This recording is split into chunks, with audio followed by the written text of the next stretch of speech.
and Onyx Philippines. Madadamay nga ba sa hukay ang Onyx? O ibababa sila din sa standings or magtutuloy? And we'll get that eventually upper bracket seed. Parang mapapaisip ka dito kung magiging sobrang reckless ba yung team fight for Omega na parang ipipili talaga nila na gugulatin nila dito yung Onyx or medyo kalmado din, hindi masyadong nagte-take ng risk. Pero depende naman yan, depende kung paano magiging sagutan ng ating mid laners. Yeah, interesting yung naging choice ni Brusco. Usually yung mga Kalea, kapag may kasama silang assassin, they just double leash. Especially yung Ling, no? Na-enjoy niya yung double leash. Pero pinili nilang puro one dito Super Yoshi. And I think ang priority nila dito is, again, makuha yung mid control. At hindi makaikot dito yung Gato at saka Joy. Kasi if, let's say, mag-double leash nga sila dito para kay King Kong habang pinapanood natin mag-recall sila, Kirk. Baka maka-invade pa rin kasi si Super Yoshi at si Andorio. So, I think yun lang din talaga yung habol ng Onyx Philippines na hindi makagalaw yung mid lane ng Smart Omega. Tama naman yun. Patibayin yung backbone, kumbaga. And mid lane is one of the most important part naman din or aspeto pagdating sa early. Speaking of early dito, sa may bandang baba naman tayo makakita ng konting petik kay Andorio. Oo, napagamit na agad si Kirk ng kanyang flicker electrifying beats din. So parang hindi yata ganun kataas yung hindi nag-dash in first blood para dito kay Andorio. Yeah, I was gonna say medyo greedy yung ginawa ni Kirk doon. Although nakuha niya yung crab, nakuha niya yung XP. Pero nakita ni Andorio na punishable yung Phobius dahil di pa naman siya level 4, wala rin yung Dark Wave. So nag-open up yung play ng electrifying beats. And actually, makikita natin yan sa great sign of life here for Smart Omega. But still, hindi natin madedenay na ngayon palang magsisimula talaga yung masasabi natin na pwede magkaroon ng overall team fight as the turtle response here. So may bandang baba. Si okay mazuzona nila, Ferret Airstrike ginamit na rin. So Super Prince dito ay makakalatag habang si King Kong nakaabang. Retribution secured for Omega. Wow! Okay, tama nga no, Athena. Early signs of life.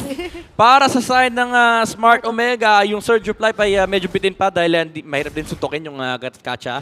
Even though maaga nag-level 4 si Super Prince, wala rin sa pwesto sila King Kong para kumontest. Pero yun, na naman yung, yung Sigma pattern. Lamang pa rin sa level si King Kong kahit nakapagpagong si Andorio. Kasi marami siyang pwedeng nakawin eh. And as we've mentioned nga, kailangan mag-ingat ng Onyx Philippines doon sa mga nothing to lose strategy nga. At pag final lap kadalasan, di ba, kahit sa mga runners, dyan talaga biglang nagtotodo bigay. At ngayon, bandang taas, todo bigay sila kay Jome. May kita din natin na nagkakakitaan yung ating mga players. Pero ito na si Super Prince, yata magiging target nila. Pero ang ganda na sagot na wings by wings. So ready na din sila. Pero Airstrike na masagot. Ginamit na revitalize dito kay Super Yoshi. Habang si Luis ay nakapwesto na rin. Flicker out para kay Brusco. Hinahabol si King Kong. Uy! Nakakita ka na ba ng glue na lumilipad? Ayun si King Kong napatay. Pero si Luis napatay din. Yung pala yung damay-damay na.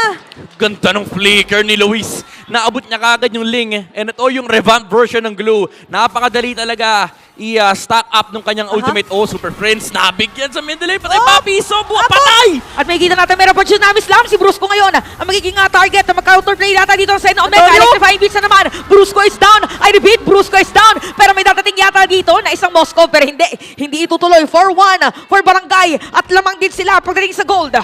Malaki-laki yung advantage na nakuha doon ng Smart Omega. Not only that, killing Super Friends and Brusco, yung mid lane na backbone na sinasabi natin iniingatan. Agad na nabasag na Smart Omega. Ang tagal kasing hindi level 4 din ni Brusco. Even though maganda yung attempt sana nila doon kay Andorio with a feathered airstrike, nandoon yung counter-engage mula dito kay Super Yoshi and Luis, especially with the revitalize as well as the taunts. Tapos si Andorio, nahanap kagad niya. Tinatry niyang puwersahin yung Ling na siya yung labanan, knowing na wala rin yung Tempest of Blades, and again yung flicker mula kay Luis. At medyo namumuha ang pwersa dito for Smart Omega. Maaga tatao dito sa third time. Tatamaan ng paro! Matoton pa nga dito si Kirk. Ferret Airstrike naman para dito kay Super Prince. Sige kung naaban na perfect timing pero biglang nawawala mga buhay ng mga players sila ng Onyx. Papasok na nga okay rin nakita dito ni King Kong pero lalapit na ginamit ang Tempest of Blades. Mapatay isang player si Bruce nakuha nila. Pero look at that Blades para dito kay King Kong.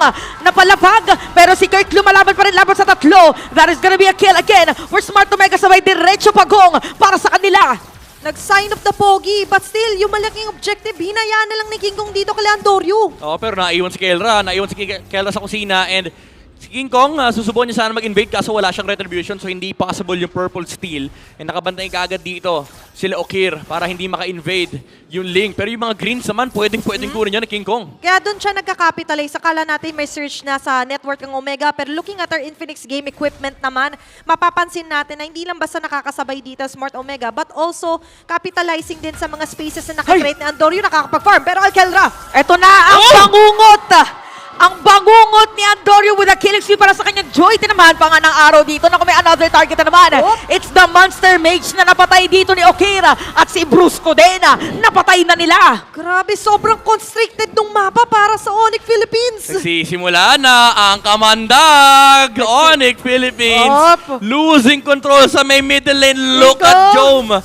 Si Jome, binabasag na yung Torres sa mid. Wala pang purple buff si King Kong. Sabi sa inyo minsan may delayed reaction yung mga kamandag na ganyan. Nagsisimula na nga ba na ma-activate yung lasso na yon? Oo, parang ano yata parang nahihirapan na dito yung Onyx kung paano ang klaseng sagot nila Oo. dun sa Kita. sinasabing poison ng Omega. So talagang totoo yung sinabi mo dito Oo. na restricted na or constrained na yung Onyx kasi lumalaking kalamangan ng Omega, Yeah. lumalaki din yung sakop nila sa mapa. Oo. As much as marami nakukuhang trades dito si King Kong, nakaka-invade siya sa mga jungle camps, hindi nila kinakaya yung onslaught ng Smart Omega na sabay-sabay pumapasok. And ito rin yung strategy na nakita natin mula sa barangay yesterday with the the Joy and the Glue composition mula kay Luis and Andorio. Yeah. And dinagdagan pa na may taga-check kasi sila with the Bisal Araw mula kay Okir. So napakataas ng aggression ng Smart Omega. So for Onyx, sila yung medyo recovery phase ngayon. Ang problema, medyo scaling din kasi yung heroes sa Smart Omega. Oh, pero maabutan ni Andorio's top lane si King Kong. And as we've mentioned onto the numbers, pumapabor for Smart Omega. But we've seen Onyx na kayang Uy! magtambak sa ganon! Nakasalubong, tapos biglang ipapalip pa rin dito si Andorio. Ako nakatakas pa rin yung batang maliit. Habang matutot naman dito si King Kong, ginamit yung Tempest of Blades. Makakasakay ba sa may padera? At sakit na ng damage ngayon ng Omega. Imagine, 7 minutes pa lang ng laban natin pero napapa-atras na ng mga players dito ng Onyx. Habang si Kelra naman ang pinakakakapitan dito ng mga Sonics kasi makakapag-free farm siya doon sa may bottom lane. Pero tutuloy yata yung Omega dito sa may purple buff side ng Onyx. Okay, Grabe sila, ang no? ganda nung transition nila doon. Turtle kill, tapos saka zone out. Uy, purple Grabe buff, delikado. si Luis, yung Tempest of Blades kanina, sinubukan niyang gawan ng flicker play pero di nangyari. Pero tinamaan ng Grabe! pana! Ay! Tinamaan na yung ibon! Flicker! Si Okir dito makakasecure na naman ng kill at delegado para pumasok dito sa the gold standard. So 10-3 ang ating score. Balikan- 3.777k gold lead para sa Omega. Iba yung pulso ngayon ni Okira. Yung mga tama ng mga pana niya sobrang crucial. And not only that, no, si Jome lagi dito maganda yung nagiging placement at pagbasag niya ng mga tore. Oo. Sinabi natin to kanina, yung Selena far sa matchup and ngayon mukhang nararamdaman ng Onyx Op, Philippines. op. As much as super sila, iba talaga yung nature ng matchups, yung pag kina-counter ka sa draft. And lalo ngayon, mainit yung mga pindutan mula rito kay Okir. Oh, Ayun sana na naman tatama. Kakasabi pa nga lang natin. And minsan talaga pag nag-snowball yung Selena, ay tuloy-tuloy yung ganyan mga abante, forward march. And aside from that, ang pwedeng gawin nga ng Onyx, katulad nga ng ginagawa ng King Kong, mag-split push. Kaso may Andorio na checkan siya. Naku po, sinayawan bigla!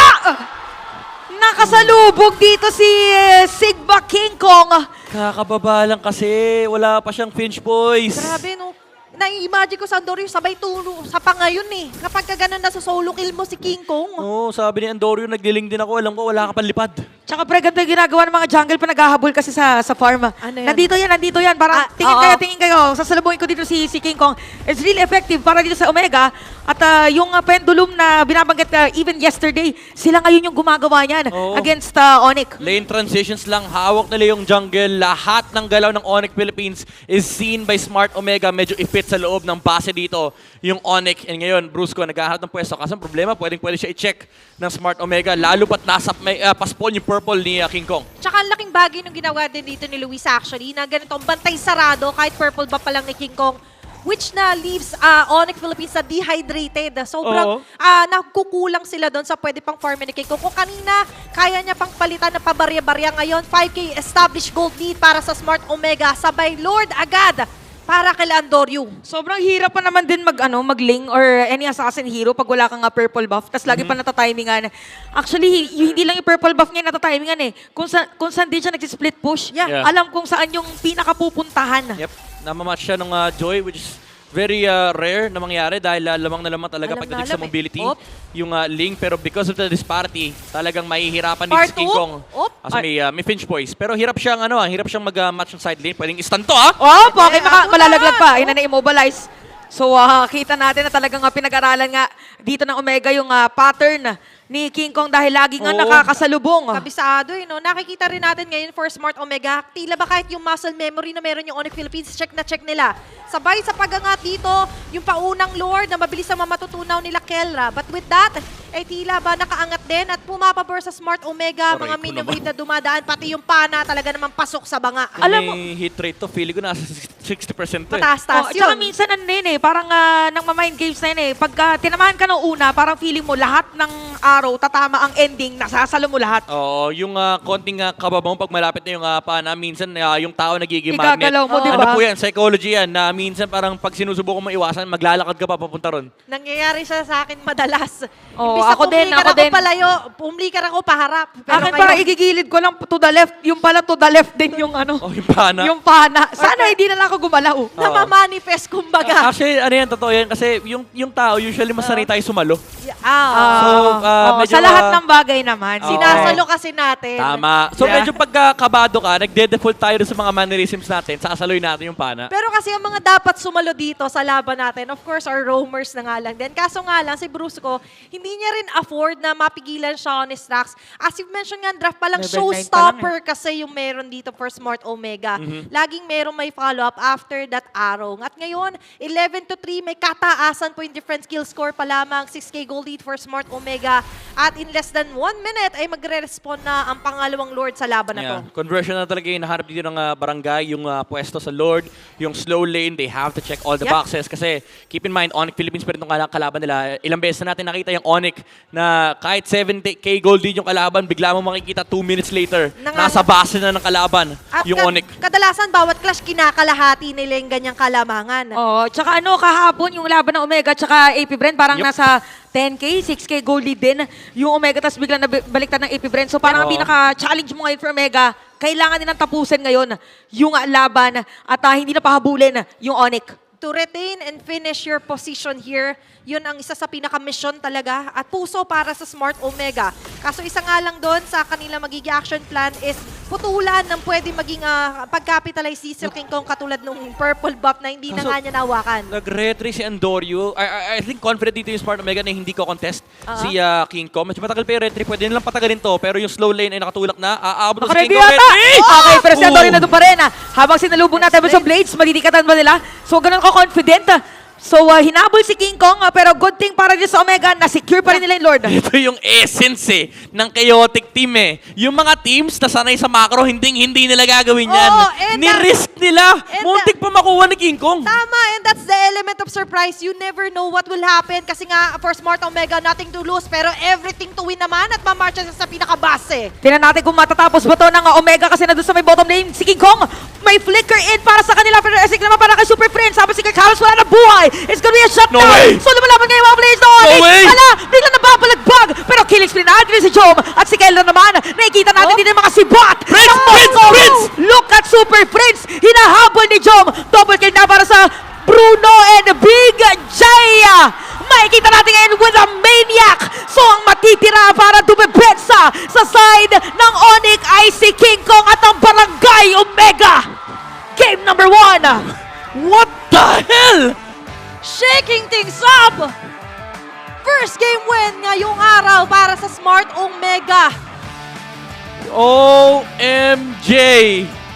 Grabe! Grabe si... Akala natin mamamakro na, akala natin madadaan na sa split push, chinek na ng Onyx Philippines lahat ng box. Pero hindi nila na-check is yung damage mula kay Big J with the big damage from the Bruno. Grabe to yung sa Omega. Kung sobrang linis nung